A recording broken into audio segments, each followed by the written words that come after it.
Bismillah, Assalamualaikum warahmatullahi wabarakatuh. Selamat datang pada video pembelajaran prakarya kelas 11 semester 1 SMA IT Albina Islamic Boarding School bersama saya Agus Setiawan.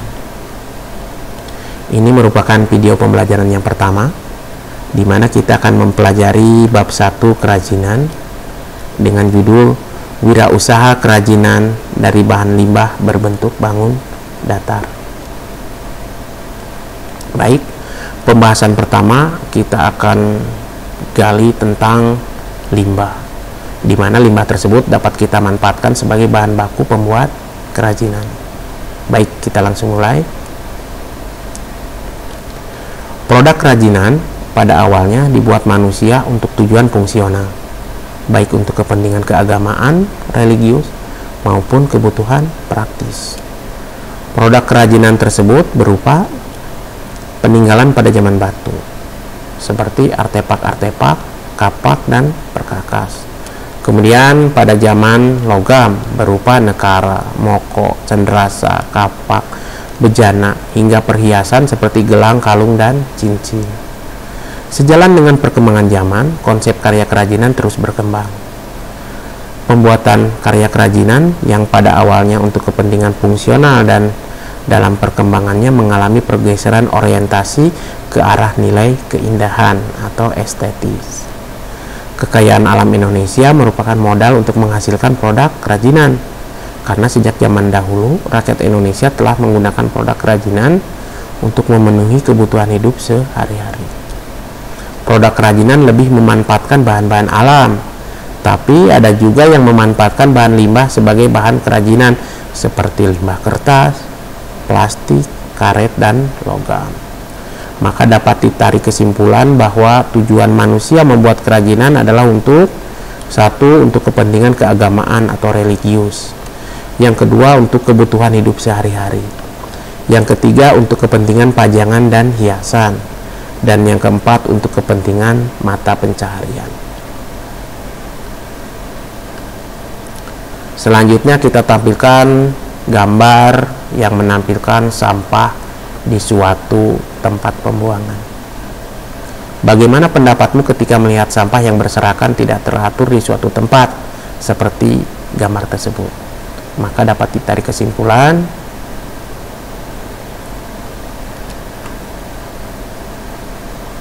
tentunya sampah atau limbah tersebut dapat membuat pemandangan menjadi tidak indah, menghasilkan bau yang tidak sedap, dan dampaknya akan merusak lingkungan.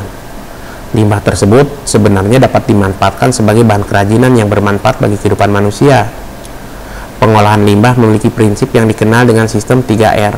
Sistem 3R ini pernah kita bahas di mata pelajaran prakarya kelas 9. Mungkin antum semua masih ingat. Sistem 3R ini antara lain satu, reduce, itu mengurangi. Kemudian yang kedua, reuse, menggunakan kembali. Dan yang ketiga, recycle atau mendaur ulang. Nah, ketiga sistem ini akan kita bahas satu-satu. Yang pertama itu reduce atau mengurangi, yaitu meminimalisir atau material yang kita pergunakan. Semakin banyak kita menggunakan material tersebut, maka semakin banyak sampah yang akan dihasilkan. Yang kedua, reuse atau menghasilkan kembali, menggunakan kembali. Pilihlah barang-barang yang bisa kita pakai kembali. Maka kita harus menghindari barang-barang sekali pakai lalu buang. Yang ketiga, mendaur ulang atau recycle. Barang-barang yang sudah tidak berguna dapat didaur ulang lagi. Tetapi tidak semua barang bisa didaur ulang. Saat ini sudah banyak industri kecil dan industri rumah tangga yang memanfaatkan sampah menjadi barang lain. Contohnya kerajinan. Nah, upaya melaksanakan daur ulang tersebut menjadi karya kerajinan ya, berarti sudah dapat mengatasi masalah lingkungan yang mengganggu kehidupan. Selain itu dapat pula dimanfaatkan sebagai wadah penyaluran hobi keterampilan, kreativitas, dan menumbuhkan jiwa wirausaha. Berdasarkan wujudnya, limbah dibagi menjadi 3 jenis, yaitu limbah gas. Contohnya adalah karbon dioksida yang dihasilkan oleh asap kendaraan bermotor, asap pabrik, asap pembuangan sampah, dan sebagainya. Berikut adalah contoh gambar yang termasuk limbah gas. Kemudian yang kedua, limbah cair.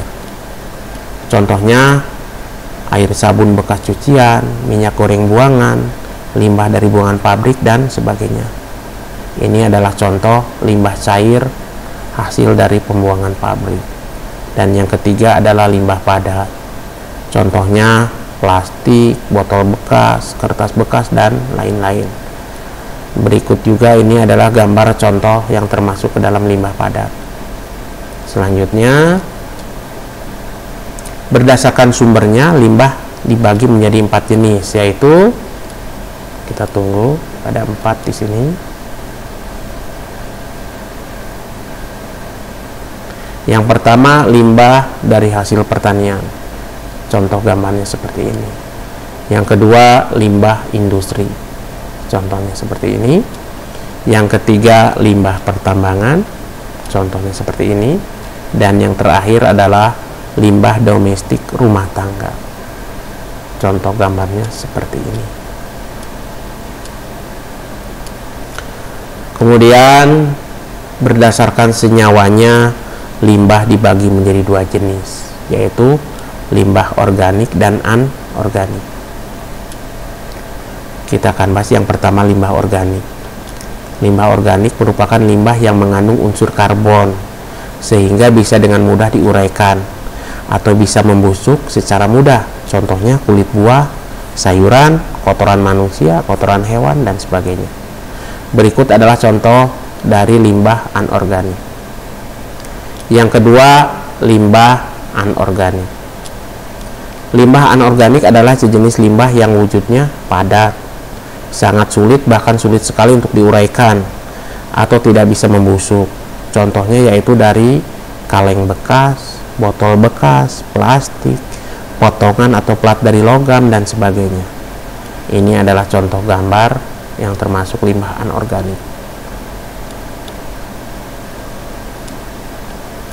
Kemudian kita akan bahas limbah-limbah anorganik tersebut dapat dipilah-pilah sesuai kebutuhan. Jika dinilai tidak layak pakai, maka limbah tersebut akan dilebur. Sedangkan limbah yang masih dalam kondisi baik dapat dimanfaatkan kembali menjadi karya kerajinan. Ini adalah beberapa contoh kerajinan yang dibuat dari limbah anorganik. Jika limbah sudah beralih manfaat menjadi barang kerajinan, maka secara ekonomi nilainya akan meningkat. Kita patut bersyukur bahwa limbah anorganik juga dapat memberi manfaat untuk manusia.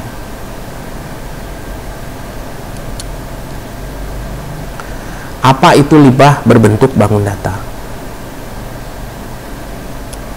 Pada materi pembelajaran kelas 11 semester 1 ini, kalian akan diajak mempelajari dan memanfaatkan limbah yang berbentuk bangun datar untuk menjadi produk kerajinan yang unik dan menarik, sehingga memiliki nilai jual.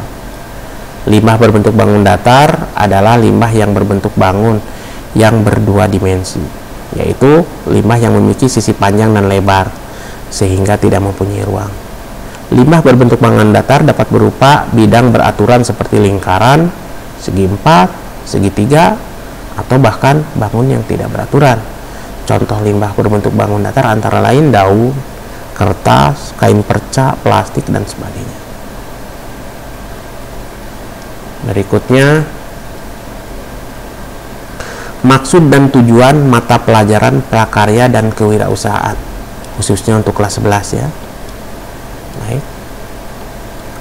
Materi kewirausahaan pada pelajaran prakarya dan kewirausahaan disajikan untuk satu, untuk mengenal konsep kewirausahaan. Yang kedua, sebagai latihan untuk mengembangkan usaha. Yang ketiga, untuk mendapatkan pengalaman praktis berwirausaha. Yang keempat, menumbuhkan minat berwirausaha. Yang kelima, mengembangkan potensi berwirausaha. Setelah kalian belajar tentang materi ini, diharapkan akan dapat mengembangkan jiwa kewirausahaan, khususnya untuk memanfaatkan bahan limbah berbentuk bangun datar menjadi produk kerajinan yang bernilai estetika, bermutu, dan memiliki nilai ekonomi yang tinggi. Nah, sampailah kita di ujung pembelajaran video kali ini. Video pembelajaran yang pertama ini cukup sekian. Nah, nanti kita akan bertemu lagi di video pembelajaran yang kedua, yaitu tentang perencanaan wirausaha produk kerajinan dari limbah berbentuk bangun datar. Syukron jazakumullahu khairan.